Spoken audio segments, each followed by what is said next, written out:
I'm probably the most fearful daredevil that may exist on Earth.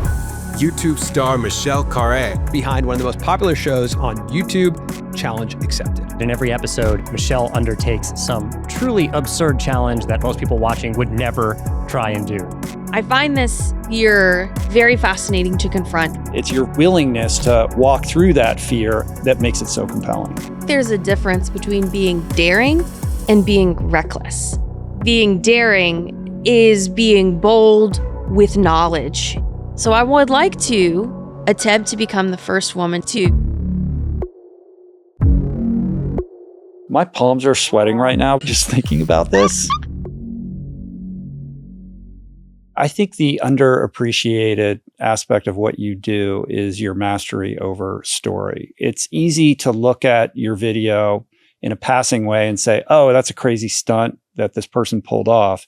But you have to break the story into its 3-act structure, and you have to know what the bottom of the second act is going to look like even before you do it, not knowing what's going to happen, but anticipating it enough to know that you can build tension and create these obstacles and intrigue and all the things that would go into a professional, fictional narrative screenplay.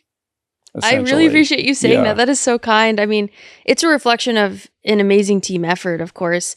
But what we like to do is with unscripted and with documentary, you can't script out what's going to happen, but we can create scenarios that will hopefully lead to that roller coaster of emotions. And so that's, hand in hand with the greenlighting process of, do we have enough stakes throughout the next couple of months of filming this that we feel will naturally fall into the roller coaster of a story.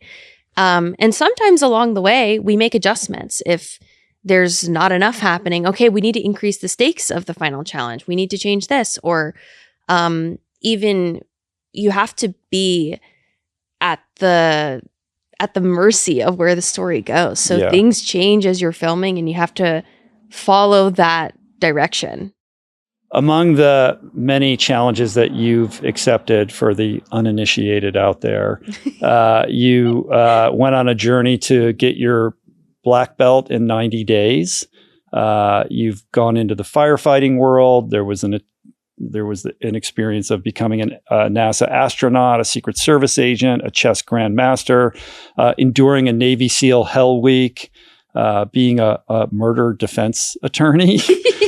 Passing as a Victoria's Secret runway model, submerging yourself in a Houdini torture tank, driving an F1 car. I mean, the sheer diversity of these experiences is extraordinary. Like the dexterity with which you're able to kind of drop into these worlds that you have no previous experience in and commit yourself thoroughly to mastering it as best you can in a compressed period of time is in and of itself like filled with traumatic tension.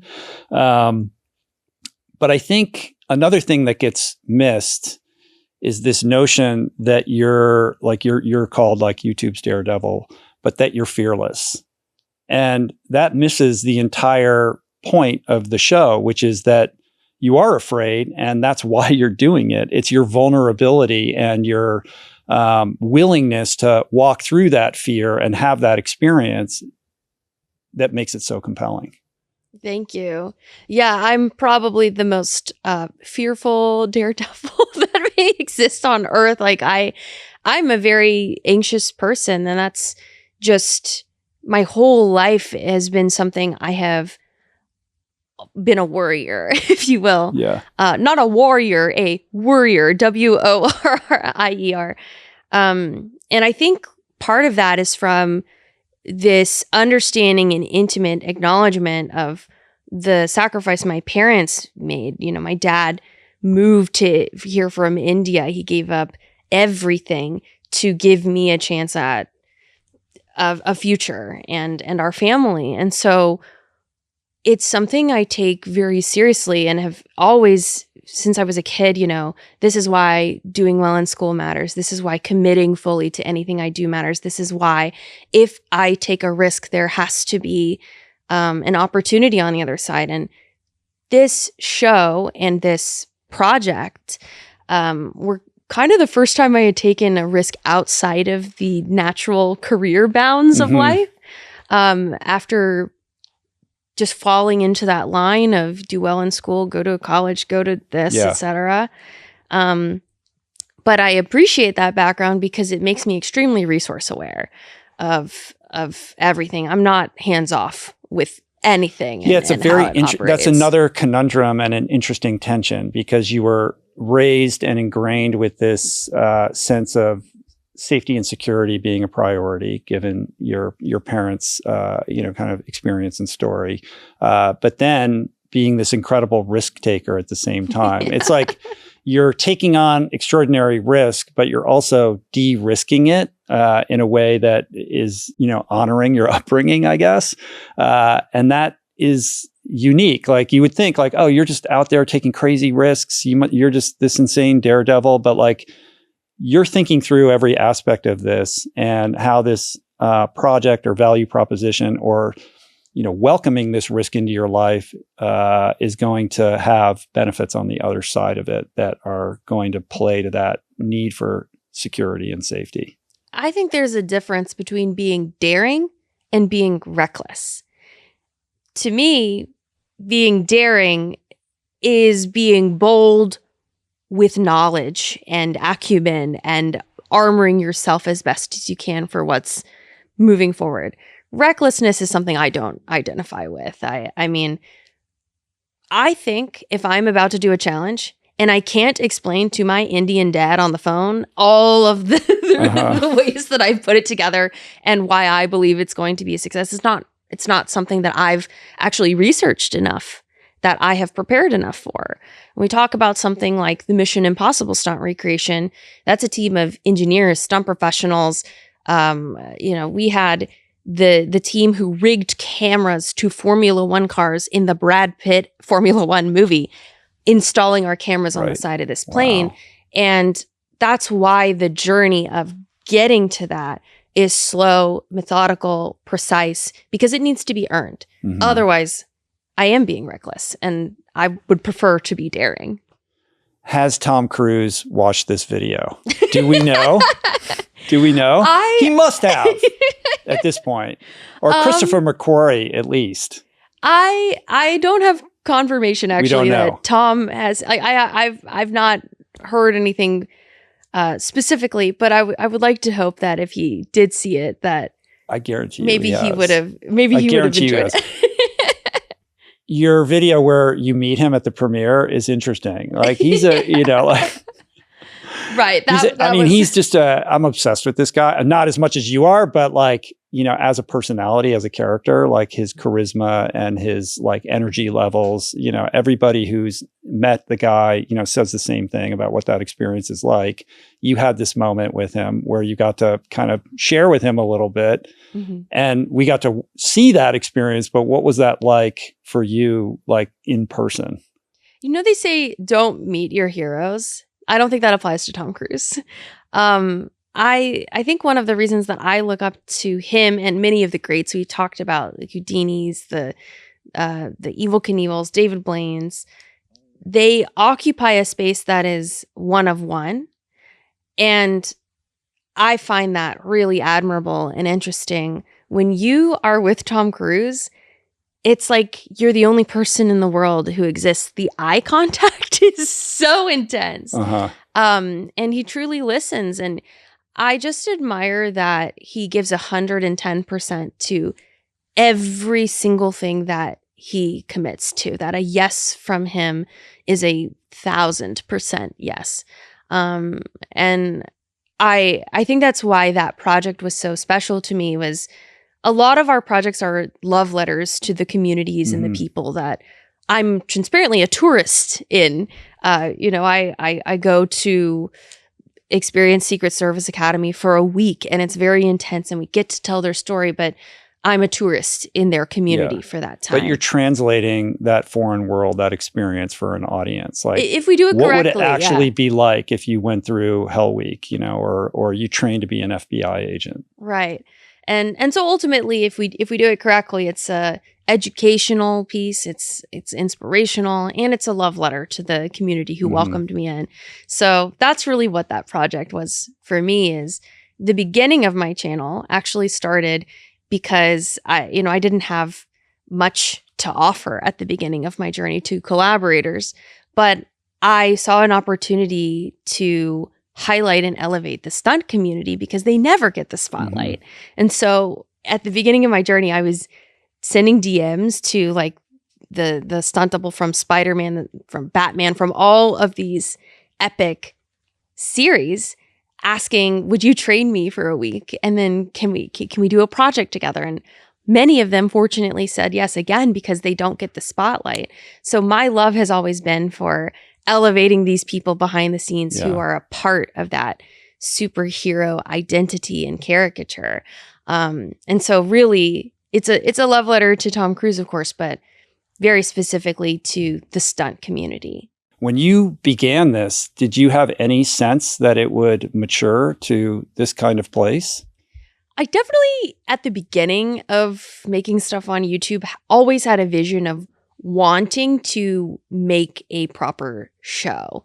Something that would feel like it could be on television. I'm putting television in quotes because the YouTube app is on television. Right? Yeah, I mean. So even at the beginning of my channel, there were plenty of videos that I made of just me filming myself by myself with a phone. But I also, whenever I could, would try to bring a crew together, see if we could borrow someone's cousin's brother's Ari Alexa and shoot something more elevated, because I saw it as an opportunity to develop myself as a storyteller. Now, I think back then, for many people, it was, let me show what I can do on YouTube to then go somewhere else to do it.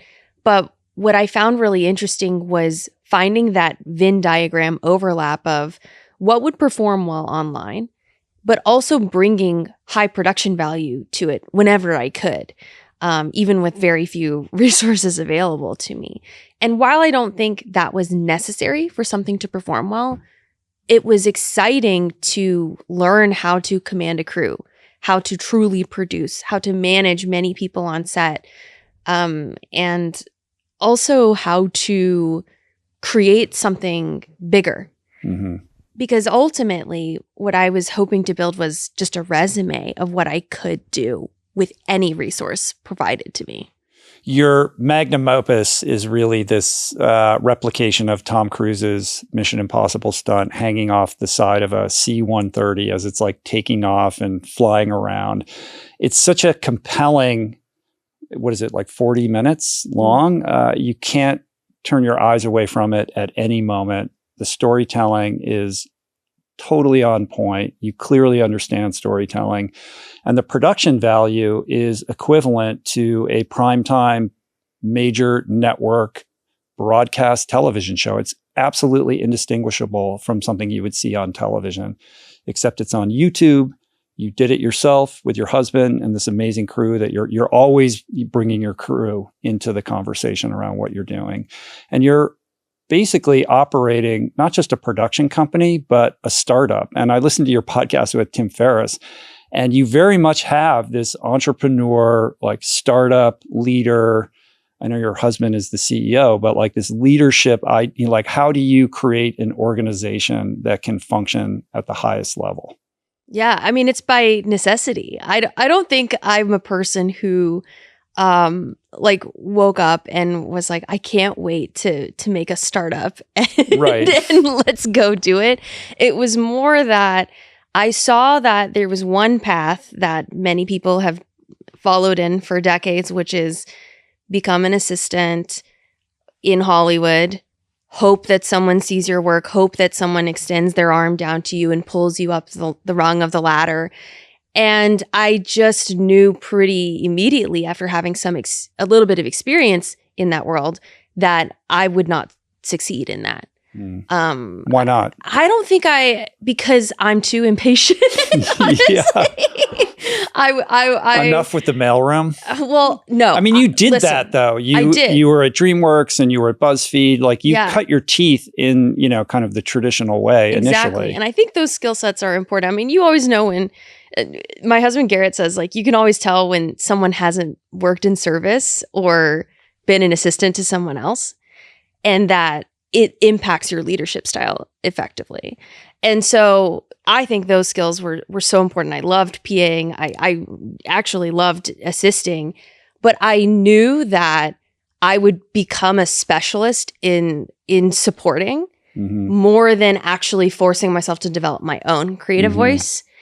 And I had this thought of, if 5 years from now, I'm actually brought into a pitch room and they say, pitch us your idea and pitch us why you should show run or direct or lead this, I wouldn't have the necessary skill sets. I needed to do it. I needed to direct and fail at that, and show run and fail at that, and produce and become the CEO of my own company and fail at that until I figured it out, for people to actually take me seriously. So that's how I ended up on YouTube. Was I just saw this opportunity to, rather than tell people my vision, actually just go out and do it and let the audience decide if it was worth watching. And I think it's easy to get a little confused if you watch the Tom Cruise Stunt video thinking like it's always been this way, but you've been doing this for 7 years. You didn't come out of the gate with that kind of production value and that epic of a scale. Like the challenges that you began with have incrementally kind of increased in their heat value. Yeah, exactly. I mean, some of my early videos were, I'm going to go to the coffee shop or this restaurant and order something different on the menu because that is scary to me. And slowly over time, I've just, had the opportunity and the privilege to grow that Goldilocks zone of comfortability with fear, and with it slowly evolve our production style to add a little bit more pizzazz when we can. But I think it's a trap to think that more resources into a project makes it better. And people might find that surprising when you watch the Have you done a project where it was very expensive and didn't kind of connect in the way that you thought it would? And conversely, was there a project that cost almost nothing that had an outsized impact? I would say that I feel very privileged and lucky at this point. When we're about to greenlight something that's going to be a big investment, it has to do one of a few things. It either has to have a plan to have a return financially, of course, or be an opportunity that allows us into something even more exciting or abundant in the future. So with this Mission Impossible stunt, that's a intense, cash-intensive project, but we had a really robust plan going into it, which allowed us the creative freedom to really give it our all and a little bit let go of some of the necessary success of other things. But on the flip side, one of the cool things about Challenge Accepted is that there are very cheap episodes that have performed really well, and I hold them just as dearly to my heart. I think a good example of this is I worked one day in a 911 dispatch. It was a one-day shoot. We flew to Colorado, shot it, flew back basically the same day. And I think at this point it has over 15 million views. And it's impactful because we often take for granted, especially in America, there's a phone number we can call when we have an emergency, 911. And so this episode explores who is actually on the other end of that line and what training do they need to effectively deploy resources to a person. So yes, we have these big flashy things. We ran 7 marathons on all 7 continents last year too. That's a big flashy thing. But I also love the simple episodes that can have just as much, if not more at times, impact. Yeah. If it's a 911 call, it's a phone call, but the stakes are very high. And if you're not skilled enough to guide that person, not so great things could happen. Exactly. So the pressure is exceedingly high, as high as it would be in any of your other challenges, although it's a very contained thing to capture on film. Right. And going into that episode, I thought, is anybody going to watch this? It's just me on the phone for 10 minutes. And I think, the way that our team pulled it together, and shout out to our incredible post-production team who really made it this riveting experience through sound and editing. And I think that's part of what the internet teaches you, is a level of humility. You can't get comfortable with, man, I'm only going to be doing these big, epic, resource intensive stunts from now on. Actually, no, we have to be humble to where any story, any piece of inspiration, any piece of impact can come from. How do you make that decision? How do you know when an idea is worthy of exploring? Because you're only making like 6 videos a year. Like there's a scarcity to your offering, which enhances the demand, I would imagine, on behalf of advertisers who want to be on board with what you're doing. But that means that you're going to have to say no to most things, and you're really going to have to hone in on just a few projects that you're going to focus all of your time and attention on. There are a few things that we look for in greenlighting an episode. The first is our team has to be excited and passionate about it. That's actually priority number 1. And I think that's important because if the team of, 10 or 20 people working on it aren't excited about it, how can we convince millions of people to watch it? So having that diverse inner circle of unique people who watch many different things, but can, somewhat universally agree, this is an interesting story, is one for me. The second is this going to be a point of tension and transformation? Then that's just like a basic Snyder's Beats storytelling principle. There has to be a change in the character, in this case, me, from the start of the episode to the end. We have to learn something new. I have to change as a person. And if the stakes or the challenge don't require that, then there's actually no reason to do it, because there's no reason to watch someone who remains the same at the beginning and end of a journey. And then the third is this a milestone life experience? Because I think those all go hand in hand together. Is this something I would be excited to tell a story at a party? And in fact, we actually socialize a lot lot of our ideas, which, your test screenings are I told Colin and Samir this, and they were like, wait, when you told us that idea at a party, you were social testing an idea with us. But, if you go to a party or a kickback with some friends and they say, hey, what are you working on? And you tell them, the first thing I look for is their reaction of, they're like, oh, that's cool. Or wait, what? Tell me more. Or I have 1,000 questions about what you're about to do. And if people have follow-up questions, I know there's something there. So often a lot of our log lines for episodes are me just seeing other friends and bouncing it off of them to see their genuine reaction, because that, I think, is a really good qualitative metric of whether a story is actually worth telling. I want to take it back to the beginning, to your to your childhood in Shreveport, because it's very formative in creating the Michelle that's sitting in front of me right now. So talk a little bit about what it was like growing up. Well, I'm from Shreveport, Louisiana. Shout out Shreveport. And that was such an interesting amalgamative childhood for me, because I came from a mixed ethnicity family in a very, socially divisive community.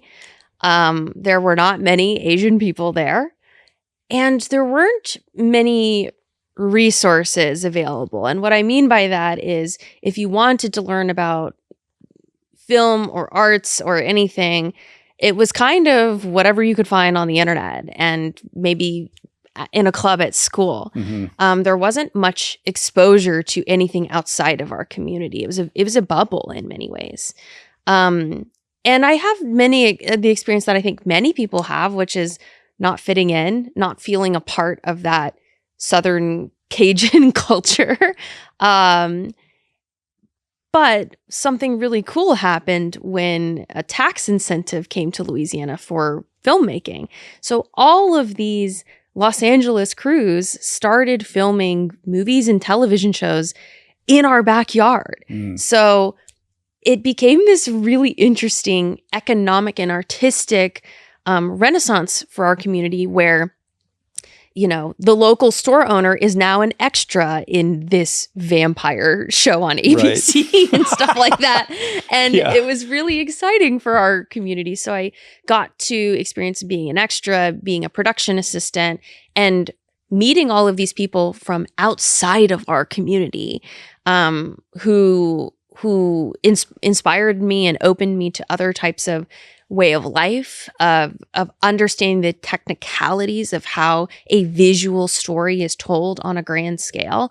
And a lot of that impacted me even now and giving me the entrepreneurial spirit to kind of, in many ways, do it myself. Layered on top of that was your dad's obsession with movies. So you had sort of a film school indoctrination growing up because of your dad's fandom. Exactly. Correct? Yeah. I mean, my dad learned English on the plane, even traveling from India to the US, watching films and emulating the pronunciation of the words that the actors would use. So escaping in movies was a big part of his acceptance of American culture. And so we had a printed out list of the AFI top 100 movies, and every weekend we would check off a new movie together. And my dad is not a film expert, so it wasn't like he was teaching me necessarily about it, but just us sitting down together and trying to decipher Citizen Kane together was an interesting attempt at, I think, even just entrepreneurially interpreting art in a way, in a very grassroots effort.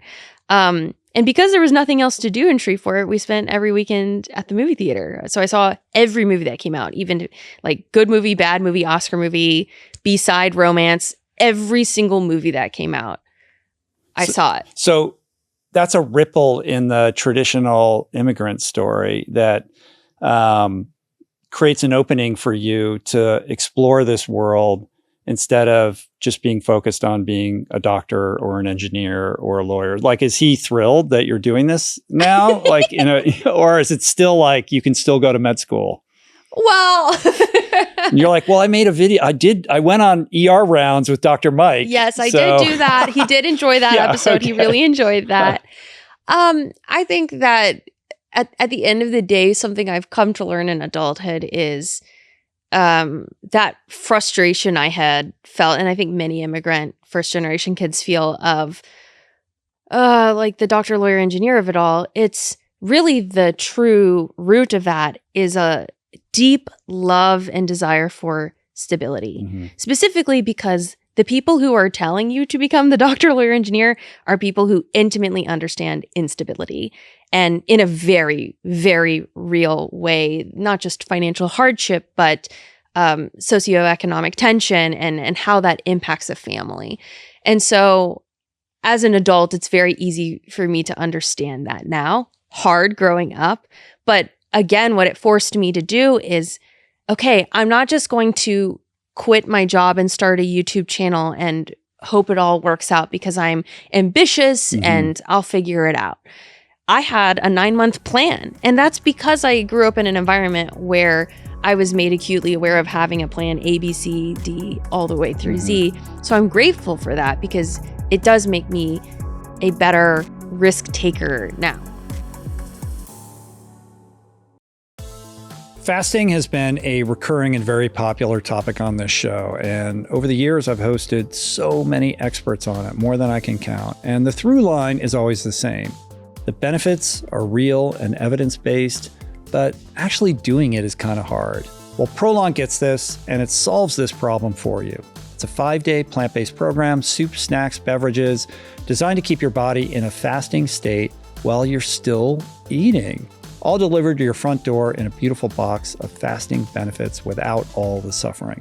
Developed over decades with USC's Longevity Institute, it's the only nutrition program clinically shown to trigger autophagy in humans. That's your body's process of cleaning out and recycling damaged cells. It also supports your metabolism, your gut, and a healthier relationship with food, which for a lot of us is the thing that actually needs resetting. So, ready for your own reset? For a limited time, Prolon is offering my listeners 15% off site-wide, plus a $40 bonus gift when you subscribe to their 5-day program.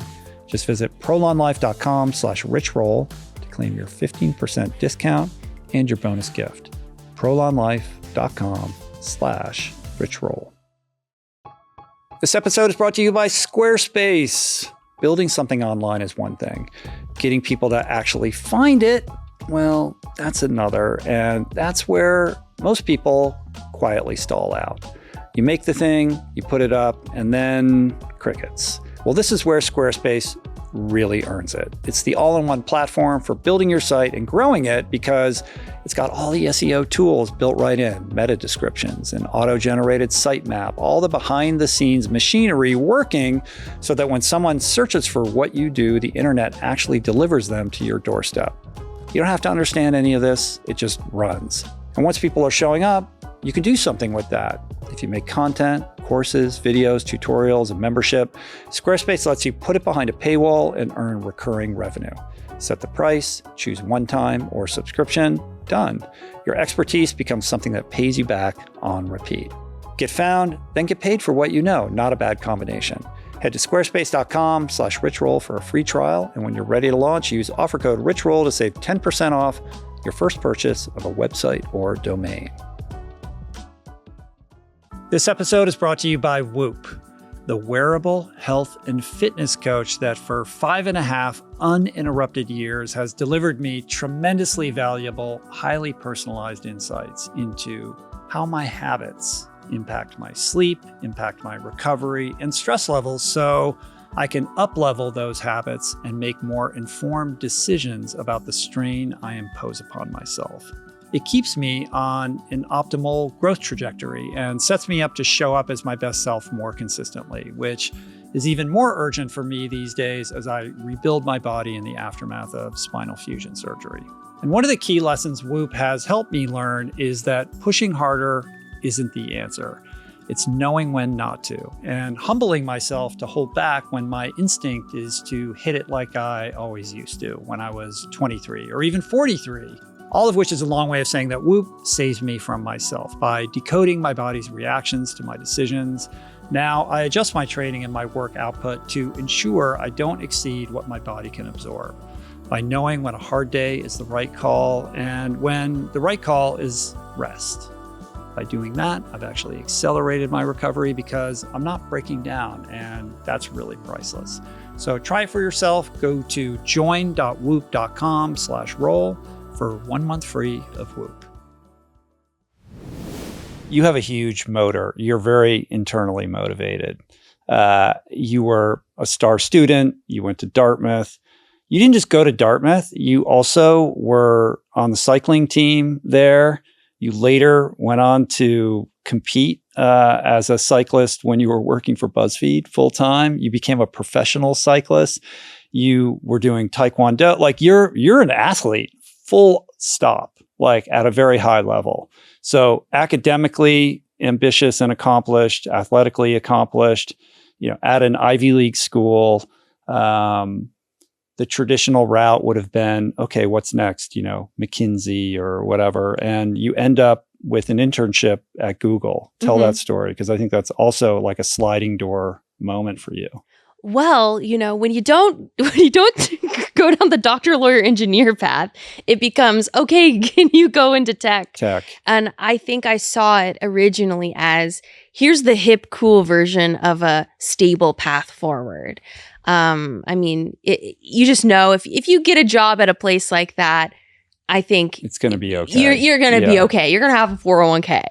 Parents will be happy. Yes. And I saw it as it was the same summer that the movie The Internship came out with Owen Wilson. Oh, is that the one with where Robert De Niro is the old guy in the office? I'll be honest, I don't remember any of the plot of this movie. Anyway, go ahead. But it was a comedy about being an intern at Google. I don't understand. Oh yes, I remember that. This movie is crazy. It kind of came and went, but I do remember they were actually at Google. They were. I think they shot it there even, which is insane.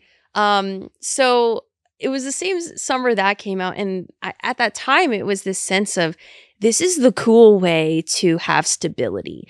There's free lunch and there's outings and flexibility.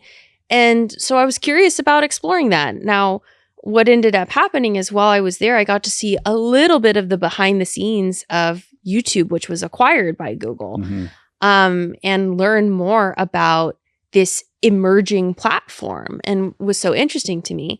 And at the end of the summer, they have this, I don't know if they do this anymore, but there's a designated day when after you've completed the internship, you go back to school and you're waiting by the phone for a phone call to see if you get the job. And I was in a group chat with all of my friends. Everyone's like, I got it. I'll see you next year. I start July 15th next year. Can't wait to see you. I got my phone call. I did not get the job. Yeah. So I did not get the job. And had you got the job, you would have happily taken that job. Had I got the job, I would have taken the job for sure, I'm sure. And again, because I think at that point in my life, I was operating from this deep place of, I've got to find security. I've got to find stability for myself, for my family, for honoring their sacrifice. Like all of those very deep rooted fears were driving all of my decisions. And that rejection actually forced me to become creative in many ways for the first time in my life, like true creativity of back against the wall. I didn't get this job. Corporate recruiting already happened. What am I going to do? And I appreciated that because it led me to working as a creator in YouTube. And I think a lot of those inflection points happen when your back is against the wall and you have to step forward through that fear. Your real education in storytelling and production was at BuzzFeed, though. You end up at, is that where you ended up, like right after college? Yeah. So I ended up at BuzzFeed, which again, I'm like in my like crazy head, I'm trying to reconcile. All right. So like, this is sort of the intersection of tech and entertainment. Yeah. That'll be safe and secure. Was that peak BuzzFeed time? It was. So at the time I was there, not because I was there, but I just happened to be there when it was at one point the fastest growing YouTube channel and series of YouTube channels in the world. It was an incredibly cool environment where everyone was in their early 20s. It was a startup vibe, but creative in a artistically creative way, I suppose. And I would say that I learned a lot about what works on the internet and how to drive a moment on the internet. But I think a lot of the storytelling that I learned, specifically that we bring to Challenge Accepted now, was meeting the people that I actually collaborate still with to this day on Challenge Accepted. So like Garrett and Nick on our team. So while I was at BuzzFeed, I was also becoming friends with a group of people who all went to film school and learned everything from the ground up and absorbing just by osmosis from them all of this fantastic film history. And, we would, outside of work, go to the events at the Academy Museum and learn about this stuff. So as someone who didn't go to film school, just surrounding myself with people who could say, oh, this is why in this film, the camera moves like this to emphasize this because in the script of XYZ, like learning that backwards was really helpful for me. And when I left to create my own channel, I was really fortunate that they were excited to, spend a Saturday with me collaborating on a video together. And you were thrown into the deep end and you had to, in the chaos of, BuzzFeed, where so much was happening so quickly, had to figure out how to make these videos, how to shoot them, edit them, get them up online, evaluate what's working, what's not working, and then, rinse and repeat time and time again. I mean, that was really your kind of Navy SEAL, boot camp, film school experience. It really teaches you a sense of done is better than perfect and urgency.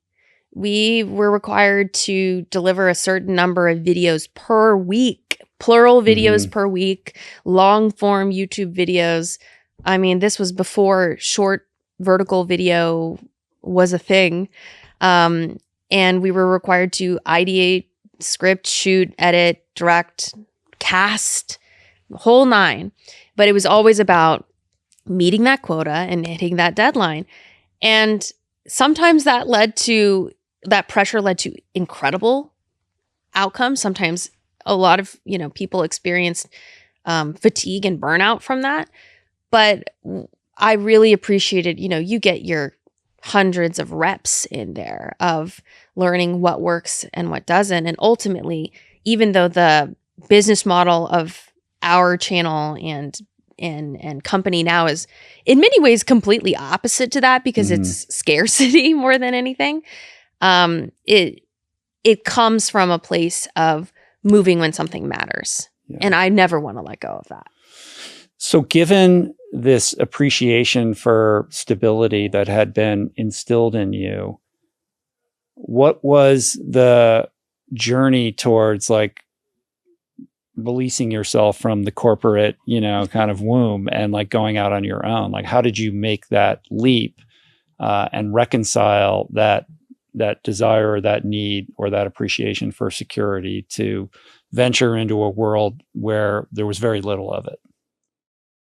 For me, this came down to I accidentally stole a copy of The 4-Hour Workweek from a coworker, which I still have. I don't know who I stole it from, but I have your book.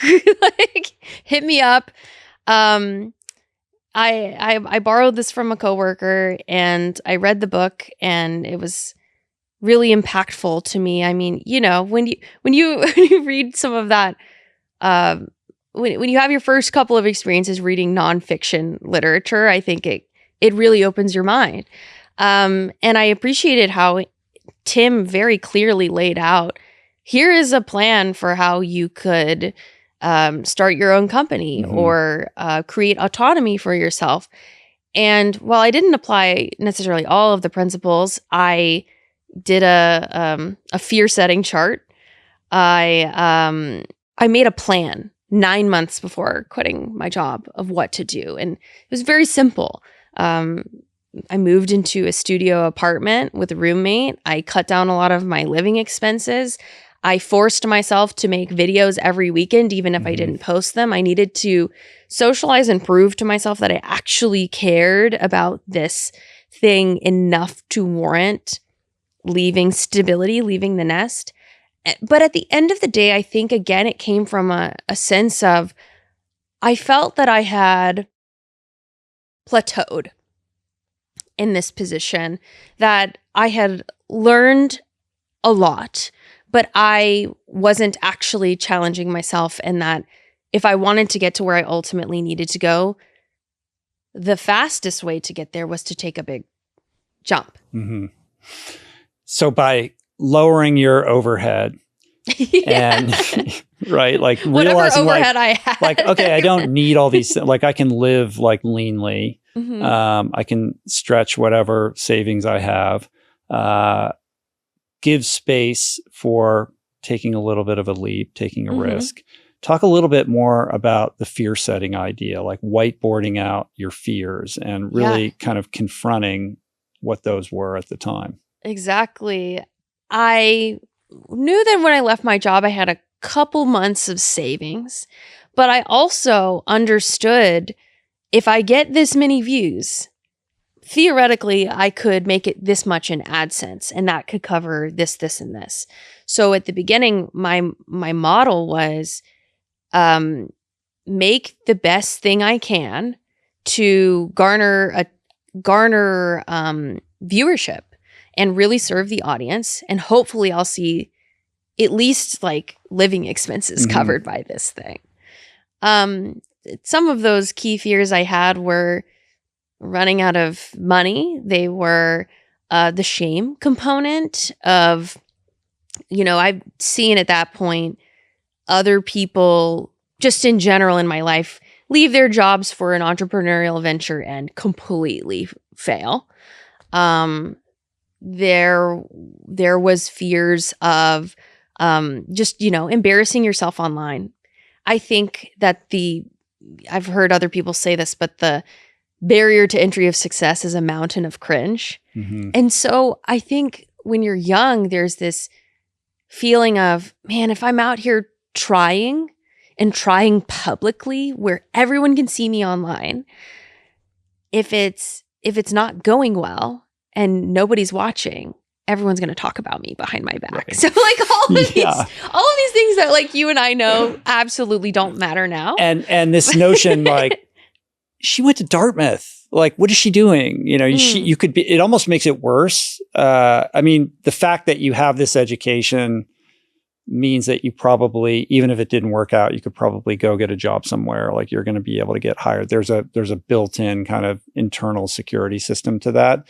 But at the same time, there's the internal monologue of like, I went and got this amazing education that, my parents, bled for so that I could have. And now I'm going to go be a YouTuber when I could be doing fill in the blank. Okay. You know what I mean? Like, I'll be honest, I hadn't thought about it that way. Thank that's God where my mind goes.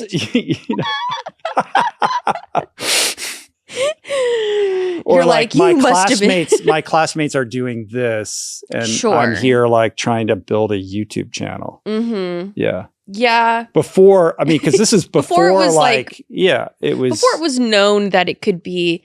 I think back then people knew that there were YouTubers who had found financial success, but I don't know if universally, and even today, I suppose that it was always a respected profession, or that it could be a company.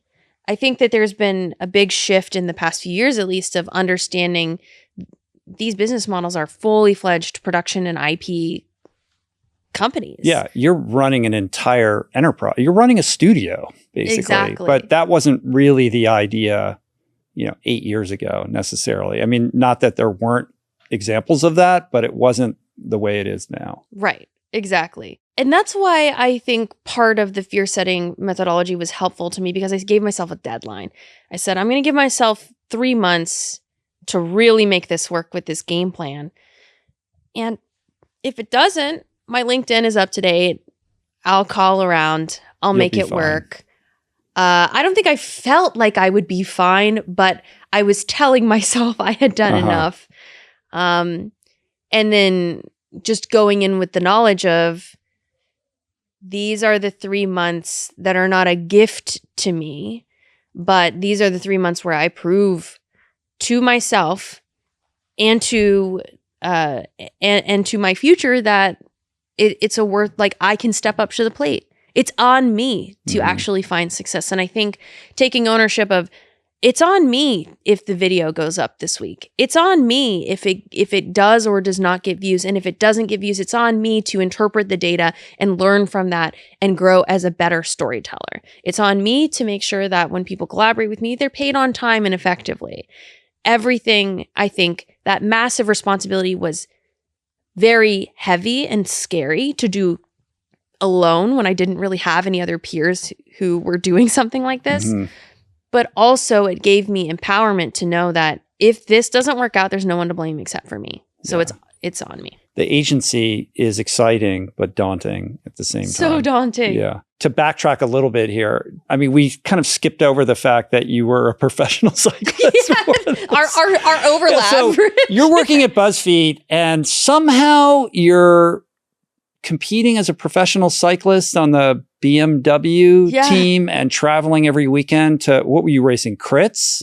I was primarily crits, and then I did some stage races and road races too, but primarily crits, criterions. How were you training during this time and racing? And then when you went out on your own, did you just decide, okay, I'm putting that aside? Yeah. I mean, here's what happened. When I got the job at BuzzFeed, I also found out that it was a few weeks after I was very lucky to win U23 nationals that year. Oh my God. Which is crazy. What? Okay, no, I'm just going to tell this story because okay, please. Here's the story. People probably don't ask you about your cycling career. Like, I'm here for that. Okay. Please. All right. So I started cycling when I came to LA my junior year on an internship, and I didn't have any friends. But I saw everybody here. Bikes, it's, a very outdoorsy place. So I thought, okay, maybe if I join a cycling group and I'll have friends. Oh my God. So I just started doing it. You hadn't even, so it wasn't like you had been riding bikes forever before this. Oh my, I wish. Wow. No. But walk with me. Okay. So I started riding. Just because the weather here is beautiful and I had no social life, my social life was going to ride a bike. So when most people are hanging out, chilling at home with their friends, I was like, well, if I want to have a social life, I'm going to go to the 7 p.m. Griffith ride tonight. And just by doing that, I naturally improved. And I was terrible in the beginning because I had no experience with endurance sports whatsoever. But I just loved it. And I got hooked. You know exactly what I'm talking about. And it's a great way to see the city when you're new here. So I was getting to see the top of Mount Wilson and all the Santa Monica Mountains, and even seeing places that people who have lived there their whole lives never get to see. And so that was just really exciting to me, and I enjoyed it. And so when I went back after my internship to college, I was just like, well, I guess I could join the cycling team and see what happens. And it went well. But what happened is, after I graduated, there was U23 Nationals, and there are two events. There's the road race and then the criterium. The road race happens before the criterium. And I don't think I did exceptionally well in the road race by any means. But what a lot of people do is they look at the results of the road race to know going into the criterium who are the real threats to deal with. So something happened during the criterium race where something just came over me, and I realized nobody sees me as a threat. What if I just go off the front? Went off the front. Yeah, just like have a moment. People just do that and they have a moment. I was like, I'm not going to win this thing, whatever. I'll just have a moment. Maybe I'll get a nice photo because they always have great photographers at these things. So I do that, and 20 minutes pass. And I'm like looking at my Garmin. I'm like looking at the laps. I'm like, what's going on here? And I'm pushing myself. And exactly that happened, where because nobody thought I was a threat, they assumed I would burn out. And then I ended up winning the race. That is so crazy. I was not the best cyclist. And this was your senior year in college? Just after I graduated, and then like 3 weeks later I was just like, oh yeah, I'll go do that. I know somebody who lives in the area. I can stay with them. And I was still like trying to figure out, what am I supposed to do with my life? So that happened around the same time that I got the job. And so without knowing much about either, I was like, well, let me put an egg in each basket and see what goes the farthest. And what was cool is now both exist in my life in a different way, in that I get to be an athlete for Challenge Accepted, making the show we make. And I think that what that period of life taught me, where I was like basically Hannah Montana living double life, was you can always make time. If you care about something, there's time for it. Yeah. You will make the time for it. And really maximizing every single second you have, because I was getting off work at 6 p.m. and immediately going on a training ride, waking up the next day, doing it over and over again. And that is, I think, you have to have balance with that, of course.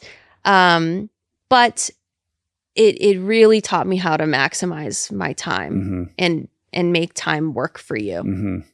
It also adds an added layer of color on your 7 marathons on 7 continents in 7 days. It's like, okay, you're not coming from nothing on this. Like you're a U23 national champion. Well, there cyclist. was some time between those two things. Let me clarify. But knowing that, it's like, oh, she's going to be fine on these marathons. It was really hard. I would rather do a criterium than run 7 marathons in a row again. That was a big one. Yeah. That was a really big one. It was fraught with all these obstacles and challenges. I mean, the Antarctica marathon was insane. And you got to do it with David Kilgore, who I don't know. I've met him. I don't know him well, but no better person to be your shepherd. I mean, I guess he was your coach. So you talk about needing a coach, a mentor, and a cheerleader for every one of your projects. That's true. Yes. Yeah. So I mean, people ask me all the time, what is how do you learn something quickly? And I think it is those 3 things. You've got to have a coach, a mentor, and a cheerleader. And those aren't always people, but in the case of our episodes, they typically are. So for the 7 Marathons Challenge, I wanted to have an exceptional coach who has coached people to do great things in endurance sports. So for me, that was Coach Gareth. But then I also think it's important to have a mentor, which is someone who has been in that hot seat before. And those are typically 2 different people. The person who is coaching the Knicks may not have been in a supreme basketball player themselves, but they clearly knew how to win this year.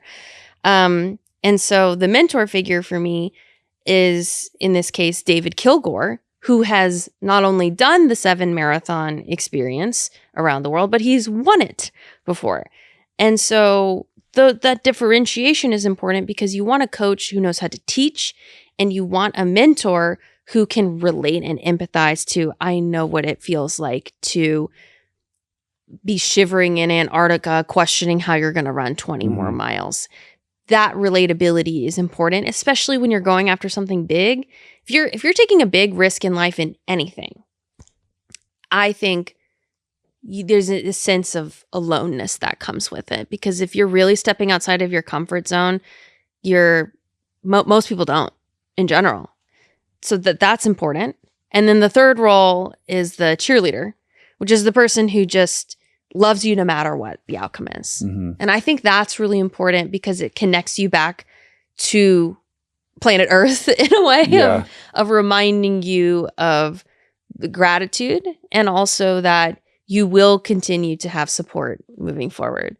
But at the beginning of my journey, like the coach, mentor, etc., that was like, my coach is a YouTube video teaching me how to edit better. My mentor is following someone who has been a YouTuber a year longer than me and just seeing what their trajectory is. So the mentorship is not always person to person, but it can be observing and learning from different entities. And then the cheerleader for me at the beginning of my channel was my sister, who really was like, go off, do it. Yeah. You talk so much about your team, and you're always crediting them. This is a team effort anytime these challenges are tackled. But to your point, like in the early days, you weren't surrounded by, 30 people on a set. That grew over time. Right. So at the beginning, when you would have some audacious idea or some challenge that you wanted to execute, how were you able, with limited resources, to find the people to build these, teams that, some, I'm sure, like, are temporary for the production, but then then you have your core long-term, everyday team. How did you slowly assemble that? Did it come from those friends at BuzzFeed initially, and then you built upon that? I'm interested in, like, the economics of how you slowly, were able to kind of ascend to this place where you're capable of managing, like, these gigantic productions. I learned early on that the concept needs to provide value to the artists and collaborators that you're working with, regardless of how it performs.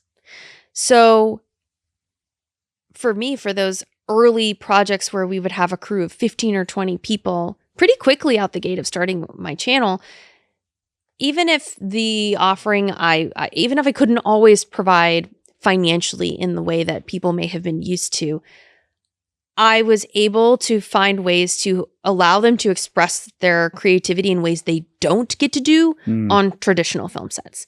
And I learned very quickly that there were frustrations that every department has in working in the studio system.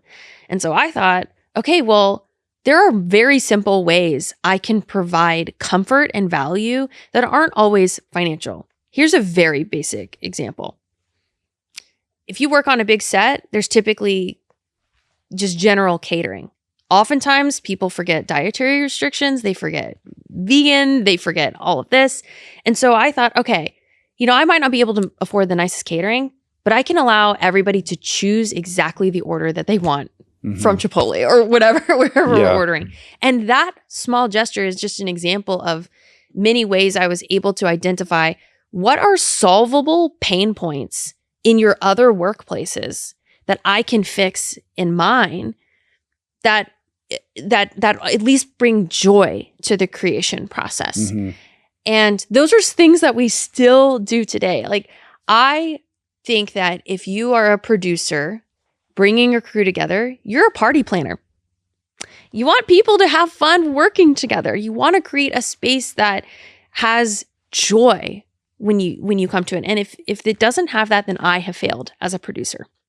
So there were minor things like that, or even hearing, hair and makeup teams are often frustrated when they come to set and there are no tables for them, and they have nowhere to put their stuff. There's always tables for camera team, but not for hair and makeup. Okay, well, I've got a folding table in my garage and I'll make sure it's laid out nice and that it's labeled properly. That costs $0 for me, but it actually means something to someone else. And these people feel seen and honored and respected. Yes. Yeah. And another thing that we started doing pretty early was postmortems on shoots. So again, with zero, with not much to offer, what I would tell people is, I would text people after, like, hey, how did you feel on set? What can I improve on? And sometimes that feedback was super actionable. Hey, next time we do this, I would like 45 minutes to set this light instead of 30. Great, I can do that next time. And that helps me learn as a producer to better support the people coming together. So we do that for every single shoot, for every single upload. We have a department head postmortem. And that's portable outside of film production. Like if you're on a team or you're leading a team in your workplace, obviously that's like a good idea. Exactly. That's going to engender loyalty and buy-in and emotional connection to the shared mission. And it's something I think that, like, Kim Scott, for example, emphasizes so well with Radical Candor is, I think in the beginning, when I, again, was the only entrepreneur in my sphere that I knew who was crazy enough to quit their job and start something, I didn't have any peers to learn from about management, about how to do anything on the business side of things. And I think a lot of young people are scared to ask for feedback after a group project like that, because sometimes I messed up and I already know what they're going to say. And I would argue many times you don't, or many times you think that if you really messed up in the project, it was unnoticeable to other people. And I think, like, having the bravery to ask for that critical feedback is mission critical. Otherwise, you find out months, years later down the line, oh, this has been a problem since whatever, and I could have fixed it so easily. It's so mutually beneficial to ask for critical feedback. Giving feedback and receiving feedback is a skill and an art that is teachable and learnable and vital and critical, but something I didn't appreciate until I moved here and started hanging out with more creative people and started working in a more creative capacity. Like, I never thought much about that.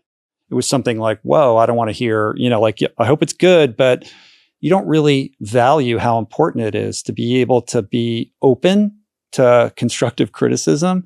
And what you find, and this is probably, at a heightened level in a place like Los Angeles where, everybody's kind of involved in some kind of creative project, like, like welcoming it, like being like, oh my God, I can't wait for this feedback because it's going to make me better, as opposed to it being like identity threatening, and something to like fear, like understanding it's when it's given in the right spirit and strategically, you're able to receive it in the spirit of like, we both want this to be the best thing. And we have this shared common vision. And the way we're going to get there is by allowing ourselves to be open and honest. Like that radical candor is like vital to the health of the best interest of a project. So it's something that is difficult, might be difficult now, emotionally, egotistically, but always pays dividends in the future. This episode is brought to you by Pulsetto. Now, I've been in the wellness world a long time. I've seen a million gadgets come and go, all pitched to solve this or that, only to discover that there really is no there. But the Pulsetto had such a noticeable impact on a person I care about that I decided I had to try it myself. And the crazy thing is that it really does work, deepening my sleep at night and giving me a more consistent, calmer energy throughout the day. All right, so these are not headphones. You don't put it on like this. The Pulsetto Fit is a wearable device that sits around your neck just like this. And what it does is it sends gentle, low-frequency pulses to stimulate your vagus nerve and help your body shift into that calmer, more balanced state. You pick a program in the mobile app. There's one for stress, one for sleep. That's the one I use the most. And a session runs only about 4 to 10 minutes. That's it. And the idea isn't to fix you or treat anything. It's just a tool to help your body find a state it already knows how to reach, just faster and more reliably. And I got to tell you, it is very effective. Pulsetto is a general wellness product intended to support a healthy lifestyle. It's not intended to diagnose, treat, cure, or prevent any disease or medical condition. That said, this has genuinely helped me manage my stress levels. And you can check it out and get 10% off your Pulsetto Fit by going to pulsetto.tech and using my coupon code RichRoll, or you can scan the code on screen. It's completely risk-free with a 30-day money-back guarantee, so you can test it and see how your body responds. We are running an audience survey over at richroll.com/survey, and I genuinely love for you to take a couple quick minutes with it. Here's why it matters to me. First, I want to actually know you. Who's out there listening? What do you care about? What are the kinds of guests and the kinds of conversations and themes that land for you? Because the more that I understand that, the better I can make this show the thing you actually want it to be. And second, look, there are ads on this podcast. This is what makes this whole affair possible. But I'm incredibly selective about the brands that I work with, partnering with only the ones that I use myself and truly believe in. And I never want my sponsorships to feel intrusive or random. And the only way to get that right is to understand you a little bit better. It takes 2 minutes tops. It's genuinely one of the simplest, most direct ways you can help us keep evolving the show. And I don't take that help for granted. So check it out. Please visit richroll.com/survey to fill out our audience survey. You're approaching this like you're getting your Harvard MBA, like you're studying Adam Grant and like organizational psychology and like how to build this team. And you're thinking deeply about all of these things. You're not just, oh, here's a challenge and I need to make a video about it. Like there's so much more behind the scenes going on that has contributed to not just your success, but also the longevity and the stability of like what you've built. Well, thank you. I love Adam Grant, one of my favorite people. I he's like your pal now. I mean, I would love to say he's my pal. Yeah, I think he's really, really cool. He's like an A-list superstar to me. Yeah. I just love him so much.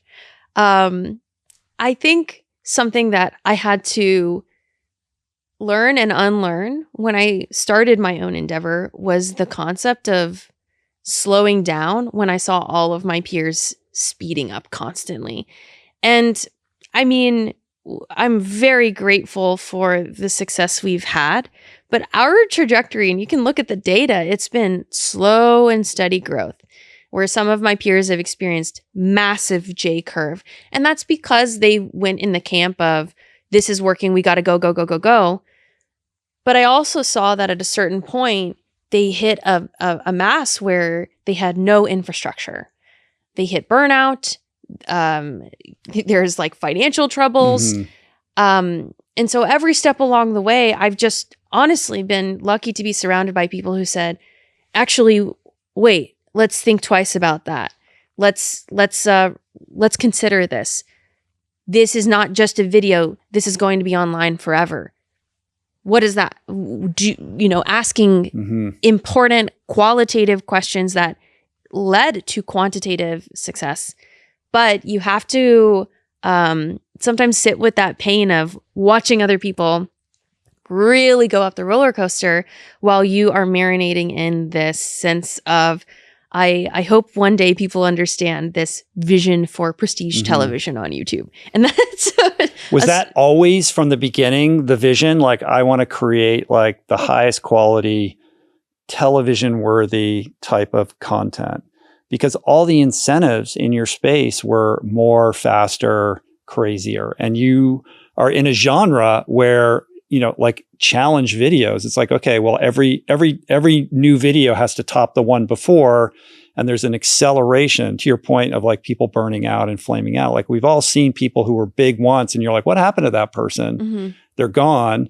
And they either like got into a situation where it just got too crazy, or they didn't have the organizational infrastructure to be able to handle it. But you, from the beginning, having the self-belief and the conviction to not play that game and say, we're only going to put out the highest quality stuff, and it's going to take time, and we're going to have to, kind of go dark for extended periods of time while we're really workshopping this stuff, and be able to have the temerity to withstand, kind of the pressures that are on us to like put stuff out, to just say, no, we're going to make this the best, and it's going to take time, and it'll come out when it's ready to come out. And that's a very traditional Hollywood kind of approach, as opposed to a YouTube approach. Well, something I noticed early on was at the beginning of the channel, I would do 3 videos that I thought would just perform well, and then 1 video that I would really sit with and try to make my best and bring in my friends and make it a little bit of a bigger thing. And I enjoyed the response from those projects more, and I saw the community deepening and really responding to those more in-depth projects. So the vision was always, how can we bring the learnings from the high performing stuff into these passion projects and hopefully, like have this cross axis where the stuff that we enjoy making the most is also the stuff that performs the best. But you have to be humble to, I think, a little bit of that. Sometimes what the audience wants isn't the big flashy thing, and that's okay. And what can I learn from that? How can it make me a better storyteller? The vision, but I had always noticed that with those deeper, more intensive, higher production value projects, I could at least differentiate myself from everyone else. I saw, everybody's doing these big challenge videos, in many cases using clickbait or using drama. Those aren't values I necessarily align with. How else can I stand out? Okay, well, I'm very fortunate to be surrounded by such talented artists.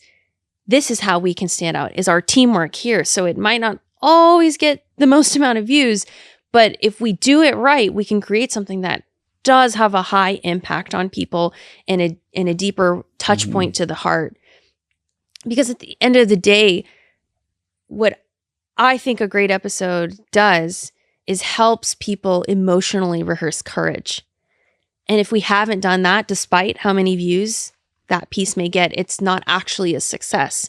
We have to help people inspire change. And so that's why the comments and feedback on those more in-depth episodes meant more to me. And I saw a larger opportunity for deeper impact.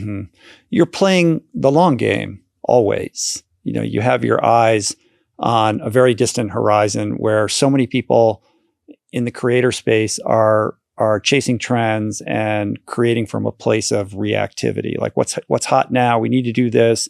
And they're bouncing around without any kind of firm ballast. And you just seem so grounded in your approach.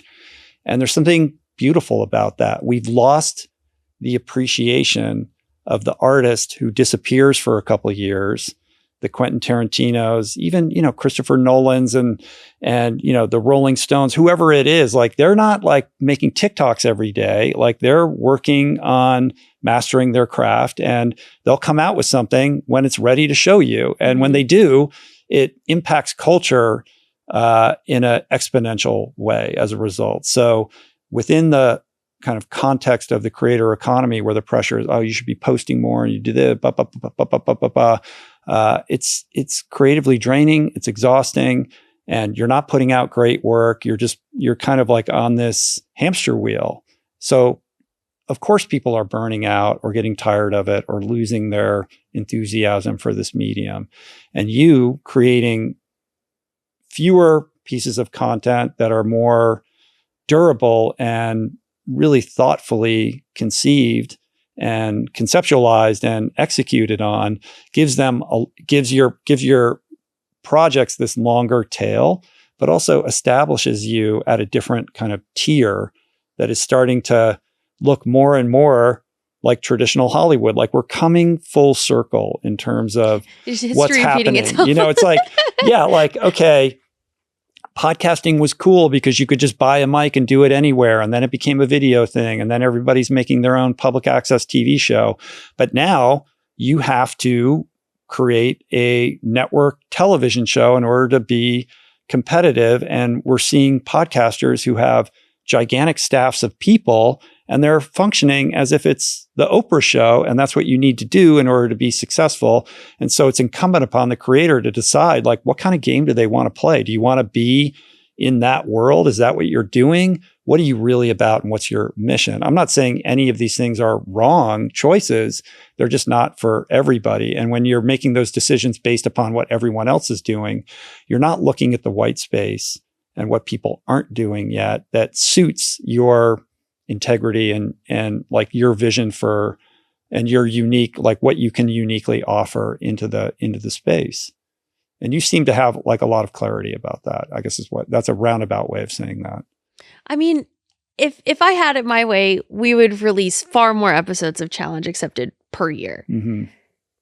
But we have sort of arrived at least for now, this happy medium of this is the most number we can put out, while not just maintaining quality as an ambiguous like production value term, but also the stories take a long time to tell. This week, we're culminating filming on a project where I've been training for 6 months to go to Taekwondo Nationals.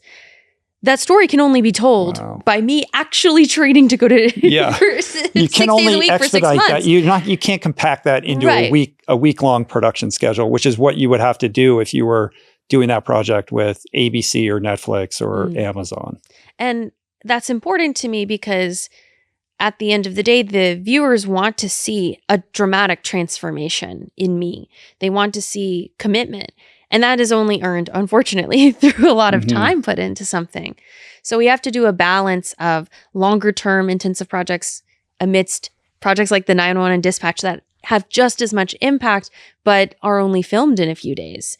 And I think having that humility to inspiration can come from anywhere is so important, because I don't know necessarily if I at least have the luxury of, if I were to fully fall into the disappearing artist of I'm going to put out one thing per year, I think I would in some ways lose touch with what's performing well. And by that, I don't mean what gets views, but what audiences are engaging with. I think it's important to exist in this ecosphere that your audience is in.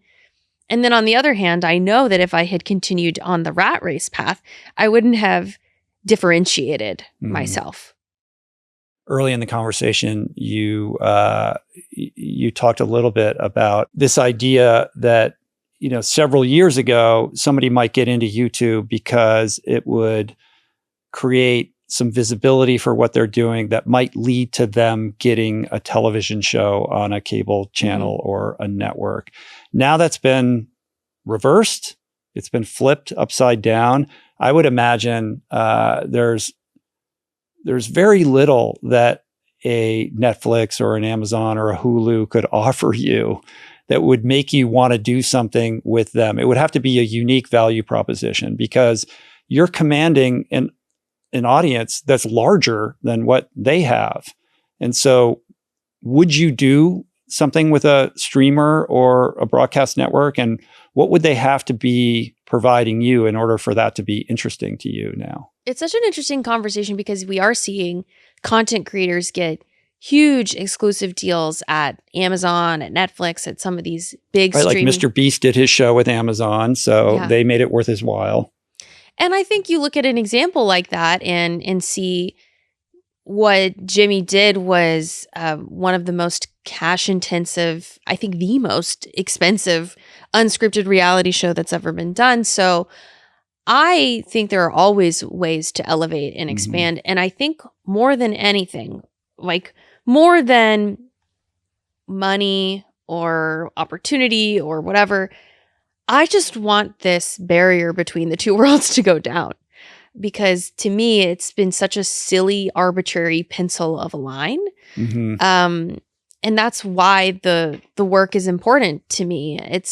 I recognize that when we post an episode and hear feedback that it feels like a prestige television show, that doesn't just impact me and feels nice to hear. I want other people to know that I'm not the only content creator doing this. There are many people who are striving for this level of excellence. Cleo Abram, Johnny Harris, Brittany Broski. There are many people who have arrived here. And I feel like it's this situation of a stereotyping association with it rather than actually truly judging the material for the material. You're not arriving, you have arrived, and the machine can either accept that and embrace it, or they are going the way of the dodo. And the history is pretty clear. I mean, when you look back at what happened to the music industry when Napster became a thing and there were record label execs who were still talking about shipping units when, these MP3s that were only like 2 megabytes or whatever were getting shared all over the world. And people like Skrillex were figuring out how to make amazing music on a laptop. And they're still holding on to this idea that it's going to be the way it always has been. And we need to figure out how to combat this tidal wave that's coming in our direction. And the people within the music industry who saw the future and embraced what was happening ended up winning. And, now we're seeing what's happening. It's maybe not so great for artists along the way. Like we could have a conversation about what the streaming services, Spotify and Apple Music are how is that remunerating the musicians themselves? But the fact of the matter is it happened, and the people who got on board with it early were able to figure out a way forward, and revenue models always follow. And of course, now the digital files are just, 2 gigabytes instead of 2 megabytes, but it's the same principle. And the development executives and the studio people who are resisting what's happening, the same thing is going to happen. And the people who are embracing you and Cleo and what's happening in this digital space, everything will get sorted out if they're seeing the opportunity in it. And this convergence of the digital creator space with Hollywood is one of the most fascinating things I've ever seen. And I'm so energized and excited about it. Like now Late Night through Julian is getting ported to YouTube. And what's next? Evening news and sports and all of these things. The Academy Awards is going to be on YouTube. And when you look at the audience that YouTube as a whole commands, it dwarfs all of these other streamers, but it doesn't necessarily get the respect that a Netflix does because it's doing a different thing. But it's such a behemoth, and it's only going to continue to grow. And the way in which it has captured the imagination of young people, I think is fascinating. Like when you see what happened with Backrooms and Obsession, so cool. With Kane Parsons and Curry Barker, like these guys are superstars that started in YouTube. They come with large followings.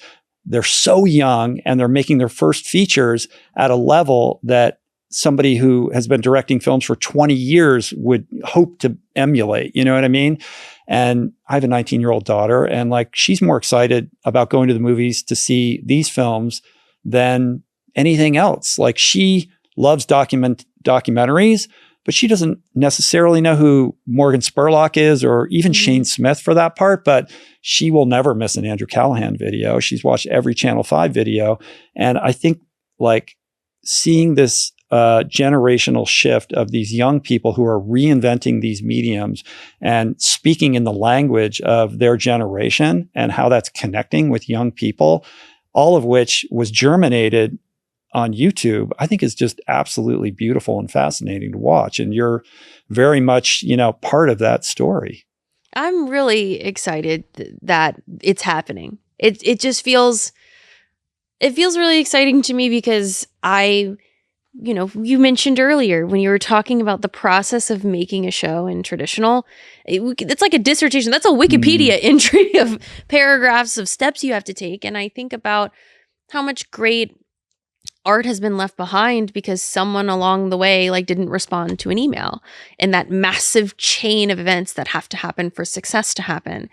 And I am excited about a future where future storytellers, if they have an amazing idea and have the willpower to make it come to life and to garner an audience who's behind it, I'm excited for them to feel that they have a future for them as a part of telling that story. I think the coolest part is the hybridization. Like, how can these two worlds work together to create amazing? Like, obviously, Backrooms required A24 and the machinations of the traditional system in order to get it into theaters, et cetera. Like, that's a best case scenario.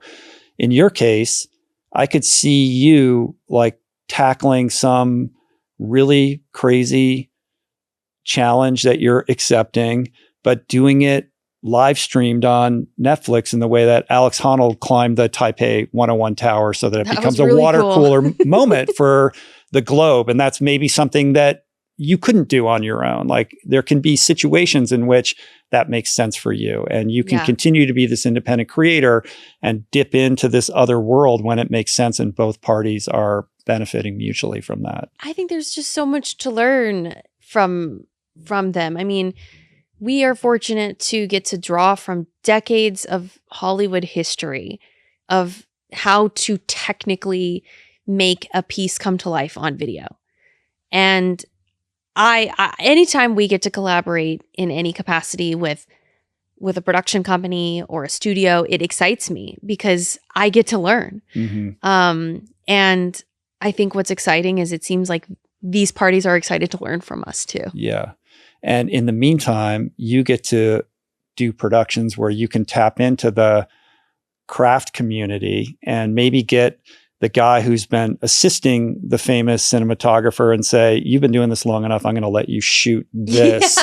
Letting people level up in their kind of ascension of jobs. And giving them the opportunity that maybe it's going to take longer in that other world for them to get. Right. And that's part of just creating a creative space that provides value to the artists who are contributing to the work. So where is this going? Like, what is your forecast for, not for you personally, but just looking at the media landscape, 5 years from now, 10 years from now, what does it look like? I think that we're going to continue to see more exclusive deals with creators made with streamers. And I think it's going to be really interesting to see what this first swath of creators come up with in those deals and how they parlay their audiences into new IP, new shows, and how people respond. And we've seen so far, Mark Rober's Crunch Lab show was at the top of Netflix. Jordan and Salish Matters stuff was at the top. And obviously Beast Games performed really well too. And I think when we see these larger creators proving that it works, it opens the door for medium and smaller creators. And I hope that what happens is that rather than it being YouTube's over here and traditional is over here, and sometimes we throw a stone across the playground to each other, that it's a bit more free flowing. I also hope, because of incredible people like Kane Parsons and Curry Barker, that we can see people on YouTube as holistic 360 creators more than just we'll put this person in our show and give them a line because their audience will come and watch it. I think that's actually was a failure of Hollywood probably like 5 to 10 years ago, was this influx of we're just going to insert YouTubers into roles on shows and movies. And I don't know if that was fully successful. That didn't work out at all. It doesn't work because they're seeing the creator as a marketing vehicle instead of a creative contributor to the project. And because we're seeing proof of concept with these bigger creators of their creative is resonating with big streaming audiences too. No surprise, because it resonates with millions and millions of people on YouTube. I hope that we can see creators as great producers, as great directors, as great showrunners for many different types of media. Part of the allure for somebody who has a creative ambition with respect to YouTube is you can open it up and you can see people doing something that feels like something you could do. Like think of Marcus Brownlee's earliest videos where it's just, like they're very homegrown. But now with the maturation of the space and the professionalism that we're starting to see and the indistinguishable nature of shows like yours and Cleo Abram from television, do you think about how that impacts the young person who's thinking about jumping into this world? Like now it seems harder, it's like, well, I can't, how am I going to do what Michelle's doing? Like it just seems as inaccessible as going into a studio and pitching a television show to NBC. But what's beautiful, I think, about someone like Cleo or Johnny Harris, any of these people we've been talking about, is that's if their career says otherwise. Their career was not pitching it in that system to make it come to life. It was the slow growth from the beginning. And I also think by contrast of channels like Outdoor Boys that have, 19, 20 million views per video, and it is still that very raw, bare bones approach. It reminds me of like in the mid 2000s when there was Prestige HBO and there's also Micro's Dirty Jobs. Both have devoted and committed audiences, though, and both exist on television, though the experience is very different. Yeah. What's consistent though is that you can go back and watch the first stuff. So you can, it's like your whole career is on tape, like it would be as if like this is true no matter what career you're in. Like when you start out, you don't know what you're doing and you're bumbling around and you make mistakes and you figure it out and you get fired and you get a different job and you slowly and then you figure out what you're good at and you build a life around that. But on YouTube, you can see the whole thing, So if you are intimidated by like what Michelle's doing, like go back and watch your first videos and you can see that evolution.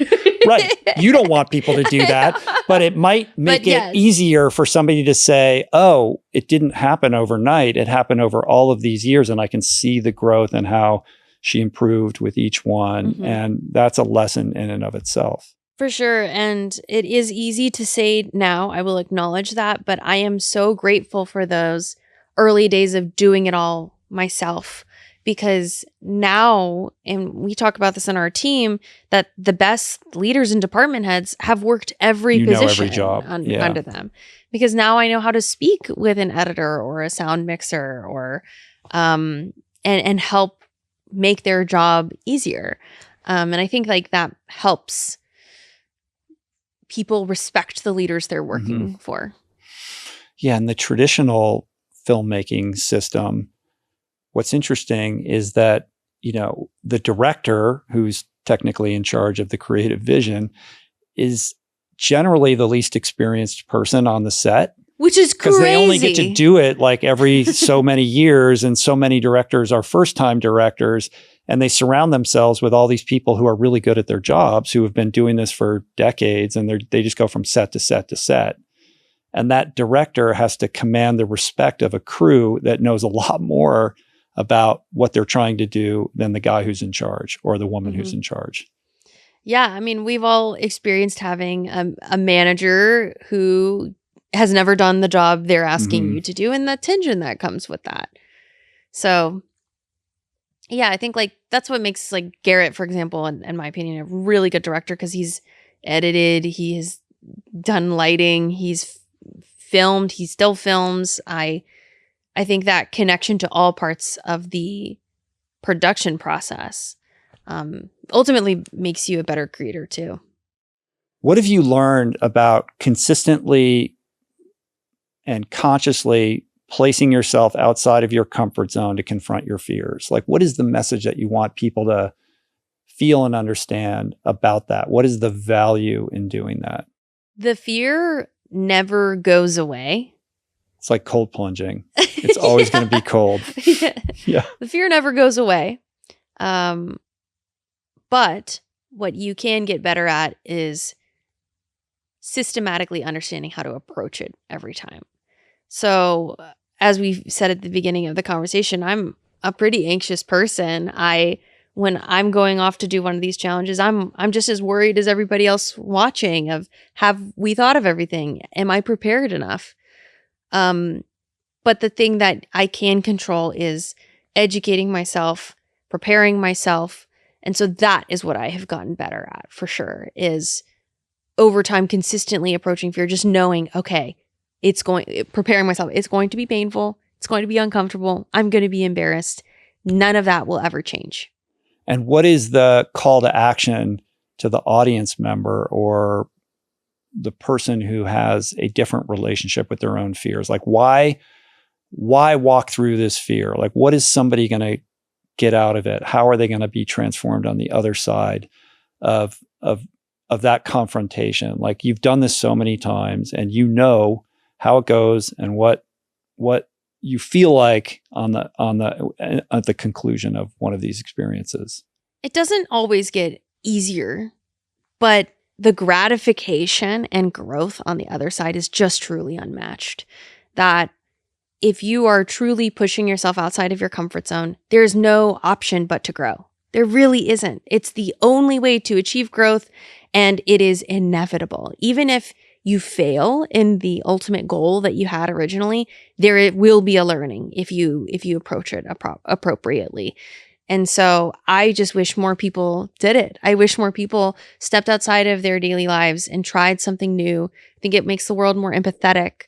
And I think it makes people better. And so with Challenge Accepted, I do hope people get to empathetically rehearse bravery. And ultimately, the real impact is if they go off in their own life and just change one small thing and try something just a little bit different. I would imagine you must have so much self-confidence, though, because you've done so many crazy, hard things. Hanging off an airplane, running the 7 marathons on 7 continents, and like dropping in all these like high risk, high stress environments, and then kind of seeing yourself through. You must think like, oh, I can do this. I can do that. Yeah, it's a little scary, but like I have this track record of being able to like manage myself. Well, that Goldilocks like the capability zone that you must feel like that Goldilocks zone continues to grow as I try new things. I will be a little bit confident when I finish a challenge, and then the next week I'll learn something new and immediately go right back to rock bottom of humility. What's the thing that scares you the most? Is there a challenge that you're like, no, that's too scary, I'm not doing that? I probably won't be climbing Everest. But I'll say that because I'm actually driven more by the story than necessarily the fear or the accolade. To me, Everest is something, it's a story that's been told. It's been told many, many times. Many people have done it. And I don't, at this point in my life, know the additive nature of what I would be doing to make it different or interesting. And I think I'm compelled by creating stories that are additive, even if they're following in the footsteps of what someone else has done. I want to find my own spin to it. Also, I don't like being cold. You don't like being cold. That's Antarctica, the reason to do it, though. Yeah. That's true. The Tom Cruise Mission Impossible film that you did ends with a cliffhanger. Can you talk about can you share what that cliffhanger is? Sorry, spoilers. And like where we're at with that right now? Okay, yes. So after completing, spoiler alert, the plane hang stunt, we had a goal of convincing the Burj Khalifa to let me climb it to homage the other famous stunt from Mission Impossible that Tom Cruise did, where he performed some incredible rappelling stunts off the side of this building. Is that the suction cup one? Yeah. Or yeah. Okay, Yeah. with the suction cups or Exactly. the glove that like the battery died on the glove, Yeah. right? Yeah. So we had we put together this incredible plan, and just for fun, at the end of the episode, we had this cheeky little call to action for our audience. And what I wasn't expecting was a few days later, I went on the Instagram account for the Burj Khalifa, the tallest building in the world. And it was filled with comments from our audience that just said, "Let her climb."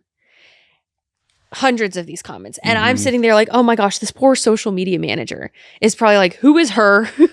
Who's climbing what? Yeah. And we spent quite a while making contacts and moving forward there. As of right now, it's not going to happen. But so you say you're it's an not gonna happen as unreliable of now. narrator. But I think that's the spirit of Challenge Accepted, is like, you've got to vocalize something crazy and put yourself out there. And technically, as of right now, it was a failed attempt. You know, it did not go through.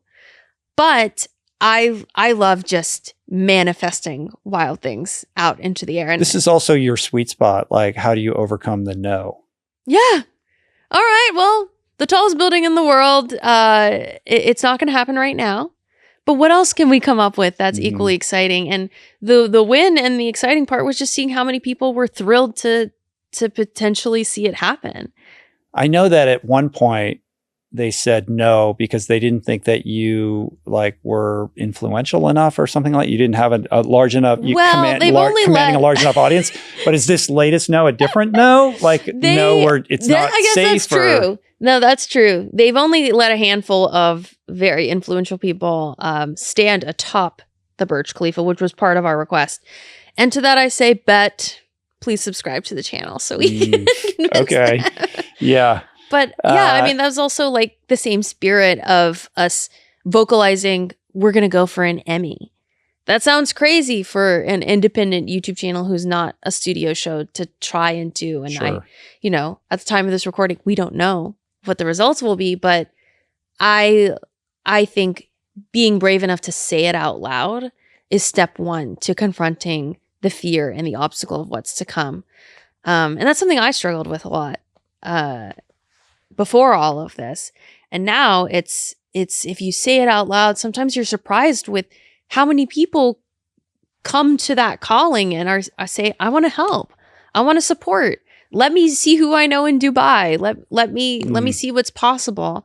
And that journey is really exciting. I mean, that's the story, right? That's the story. That's part of the story. It's like, okay, we got to know, like, all right, where do we go from here? Like, yeah, and then you're equally as revved up as an audience. Oh, we want to get that yes. See how excited you are about the no? I'm so excited. Yeah. The other challenge that I've heard you talk about that I want an update on is tightrope walking the Grand Canyon. Yeah, this is a newer one. Okay. This is a newer one. And again, a great example of sounds crazy as a stunt. But the reason why it's compelling and interesting to me specifically is, so I would like to attempt to become the first woman to tightrope walk across the Grand Canyon. I find this fear very fascinating to confront because unlike the plane stunt, which is you have to have bravery and you have to train and you strap yourself to it and get through the flight. But this is a challenge where it's truly a manifestation of the metaphor of taking a step forward every single time towards the fear. It's the most clear physical manifestation of willing your body to step forward through that. And so I think it's a very interesting exploration of that type of bravery. But yeah, we have we've contacted the canyon. We've begun permitting. Can I tell you something crazy about filming at the Grand Canyon? we learned that to film in the Grand Canyon, you have to do a biological assessment of the land for endangered species, because there is one species of endangered cactus that flowers, I think, once a year. And they have to make sure that the place we are anchoring the tightrope to doesn't have this cactus next to it. Wow. So these are the conversations that, that we're in right now. My palms are sweating right now, by the way, just thinking about this. It's so fun because I did an episode a couple years ago where I joined a traveling circus. So for this episode, we actually went back to the traveling circus and I met with the ringmaster to tell him about this idea and hear his reaction. And his palms started sweating too. Yeah. I mean, that's crazy talking. I'm also, that reminds me of Evel Knievel, but it also reminds me of that amazing documentary of the guy what was the guy's name who tightrope walked between the Twin Towers in New York? Oh my gosh. You know Man on Wire. About? Yeah. Man on Wire. Yeah. An incredible documentary. I mean, I think that image of that walk, which is on the poster, that is like our thesis image for this project. And he's got the big pole, pole that he's carrying. Yeah. And so we're very early on that project. Again, something that might not happen, but we have said pretty crazy things and then they happen. It just takes time. Yeah. So on some level, you are playing like, okay, it's getting crazier. It's getting like you're notching up the risk level. But then next week, I am filming a video where in one day, I'm going to attempt to, in a flight simulator, land a 737 without training. Now, that's a fascinating project. Is Nathan Fielder going to be there coaching you? I wish. I love Nathan Fielder. I wish. But that project's interesting to me because I think, a vast majority of people believe, according to some study, that they could land a plane if called upon to do so on a commercial airline. So I'm going to find out if I could land this plane. And that's how much training in advance of that? I'm just going You're just totally going to go blind. right into the sim and be like, I don't know what these buttons are, but I'm going to land this giant plane. I will. It'll be a situation as if everyone is incapacitated on the plane except for you. I see. And I have to go in, put a headset on, and communicate with air traffic control. I see. And they're going to talk you through it. Yes. Yeah. Which is a scenario air traffic apparently. Right. I mean, this is a very real scenario that could happen. It could happen. Yeah. But yeah, that's a very safe, contained. We're going to be in a simulator, shooting it in a day, and it could have just as much impact as any of these other things. So. Right. Different things impact different people. And I love being pleasantly surprised with the 911 dispatch episode. Who's going to watch me talk on the phone for 10 minutes? 15 million people cared about it. And it mattered in a way that even I, as someone who was so intimately involved with the project, couldn't have foreseen. So I always welcome that. You never know what people connect with. Well, you're a Redbull athlete now, so there's nothing that you can't do, Michelle. We'll see. Yeah. We'll see. Like you're an official Red Bull athlete. Well, I'm a Red Bull creator, and there's a difference between the two. Well, but I think the Red Bull athletes are very cool. Did they give you the Red Bull like bicycle helmet and like all this stuff? I did not. Those are reserved for athletes only. Oh, come on. They can cough one of those up for you. I'm just really grateful because I think 10 years ago, I applied to be a Red Bull athlete when I was a cyclist. Yeah. When I was a cyclist, I found some obscure email address on the website and I sent in this application I put together. I actually dug it up last year when we made the announcement about me being a creator because I was like, I need to find this. Yeah, I applied, promptly rejected. And I'm, again, another good example of, I think if I had just gone down only the athlete path, I would have missed out on this whole beautiful thing of experiencing many ways of athletically living life. And so I love getting to be a Red Bull creator. I mean, it's so cool. It's just a dream to get to collaborate with them, especially because it was my dream sponsor 10 years ago. Yeah. Well, speaking of cycling and Tom Cruise, not that we were welding these together. Do you know who Kate Courtney is? Or do you follow cycling at all? I love So great. I just texted her. Did you see what she? Nationals. She just won national championships like only 6 months after deciding like maybe I'll try riding a bike on the road and not on trails. Yeah. And just like crush that race. It's insane. I was following the whole time. I was so excited for her. But she had a Tom Cruise experience also. Yes, did you know when that? they filmed for the Olympics they filmed commercial. that where he parachuted on, you know, like, or when he, like the Hollywood sign, like where he landed there and like he passed the baton onto her when she was riding by on her bike. So cool. So that just tells me that the universe is saying that you and Kate need to figure out something to do together. Oh, we do. We had lunch together a couple months ago before she went to do Cape Epic. I just think she's the coolest. She's the bomb. Yeah. Yeah. She, I mean, talk about someone with laser precision on their goal. She could do whatever she decides to do. Yeah. She could be running Anthropic or, you know, like, I mean, she's one of the most capable people.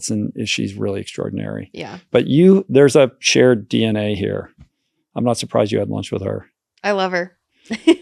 What is your counsel to the young creative person who's dreaming of a career like yours or just expressing themselves creatively? Where does that person begin? How should they think about their relationship to craft and, you know, setting aside like the business aspects of it, just like the pure creative expression part of the job?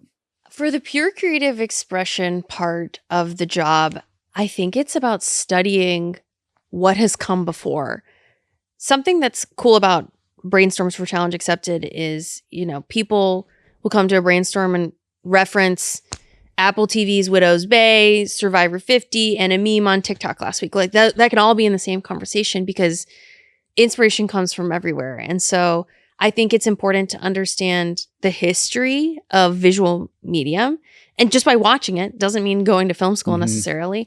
And then participating in it. We're so lucky to live in an era where the only barrier to entry is the upload button. There's kind of no excuse to making something. And where I see a lot of young creatives getting hung up is they get stuck on the full plan. Here's the series. Here's the full plan for 20 episodes. I'm like, no, just make one and see if that works, because you'll probably change it 30 times before episode 2. And I think people can get caught in this perfectionism, which is really just a paralysis, allowing anything to happen. Like, you have to be willing to put something up there, take the data from it, and move on. And I find among our peers that the people who are just willing to really say done is better than perfect sometimes arrive at that format much faster than people who try to crack the format in the show from nothing. Who inspires you? What were your inspirations when you were starting, and who inspires you now? The people that inspired me, I think, in the beginning were Mindy Kaling, because I saw her as someone who also went to Dartmouth. I mean, she is such a titan of female Indian creative voice, really making impact intergenerationally. And with Challenge Accepted, a lot of the people I look up to are people like Jeff Probst. He's your guy. I love Jeff Probst. I could write a college dissertation on Jeff Probst and how in hosting.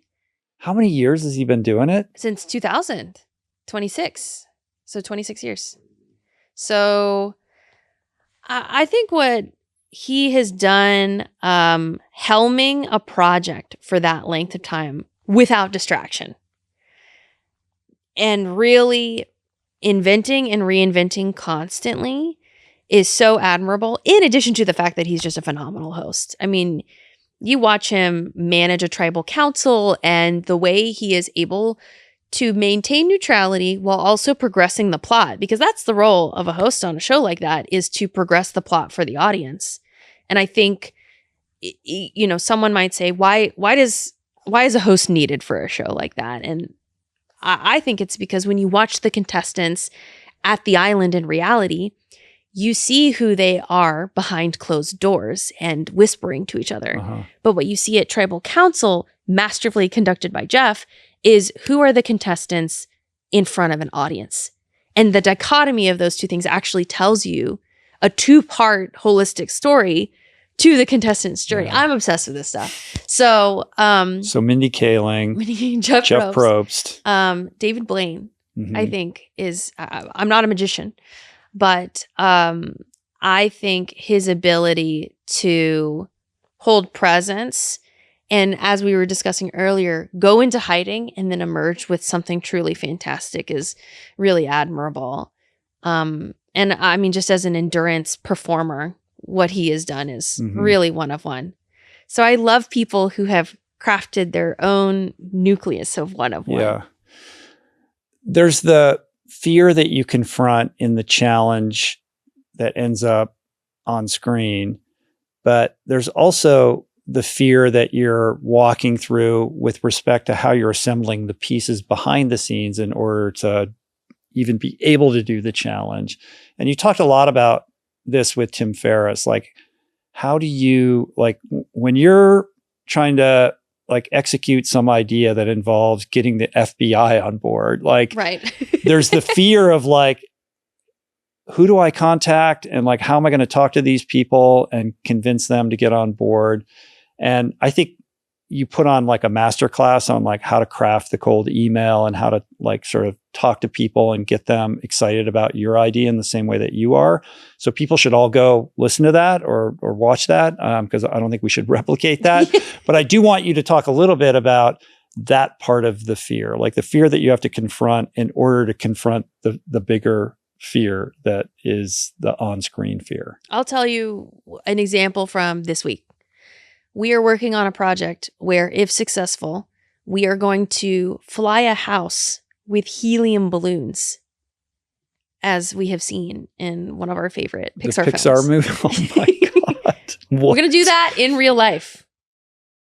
Like a real house? Yeah. With balloons? It will, it will be a structure that looks like a house. I see. Yes, okay. yes. Flown exclusively with helium balloons, so no jet propulsion, no hot air. From where to where? We're still working out those details. But when you do something like that, we're in a room, we're like, all right, who do we need to call first? Can we find a helium balloon expert? Oh, there's someone who exists who specializes in that. We should call the FAA because we're going to be flying.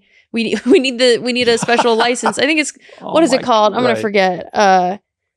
Oh my gosh. It's called an experimental aircraft license. And we had to get it for the Tom Cruise project, where it just means you're putting something weird in the sky. And I think like there's a beautiful part of that brainstorming where you hear a project like that, you might assume, even watching a big TV show do that someone just manifests and figures it out because it's a big studio doing it.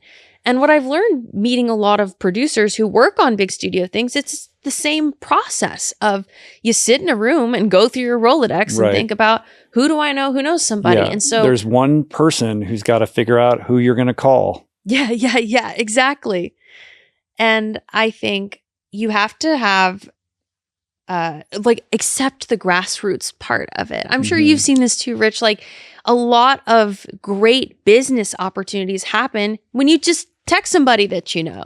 It's not this big manufactured thing of this team coming to this conference room to meet people. It's real warm relationships and asking genuine questions. So like when I cold called the FBI, I just think like most people are too afraid to even pick up the phone and use their voice to try. And a lot of those cold calls and cold emails are often unanswered, but they lead us in the right direction of where to go next. So what I would say to the next generation of storytellers is there's never really, in my opinion, going to be a point when it's like, when I get to this level, all of these other things are handled for me. I think when you are leading a project, when you're leading a company, when you're leading a team, there's always going to be something that you have to put your boots on and do it, and accept that that's part of the process and don't have an ego about it. Is there an ultimate bucket list challenge that maybe exceeds your capacity to execute right now, but one day you hope to be able to do, that you're willing to share? Or would that be, even if you have one, is that something you would want to keep quiet? Something I've been thinking about more and that I can improve on is diversifying the ways that we can impact people. Something I've been excited about lately is actually helping other companies and other people with the projects they're on and bringing the things that I know over there. I think that's the next step, and that's the white space, because your videos leave all of us inspired and with a hopefulness and an elevated sense of our own possibility. But then how do we channel that? And you're like an operations person, you're a systems person. Like, how do you take that energy and put it into some kind of template or program where people are given the tools to actually access and begin to like practice that? What should I do, Rich? I don't know. What would you do if you were me? I mean, I think, well, listen, first of all, like Kate Courtney, you can do whatever you want and you will be successful. So you don't need to ask me. I'm going to go into business I think Kate. You know better than I do.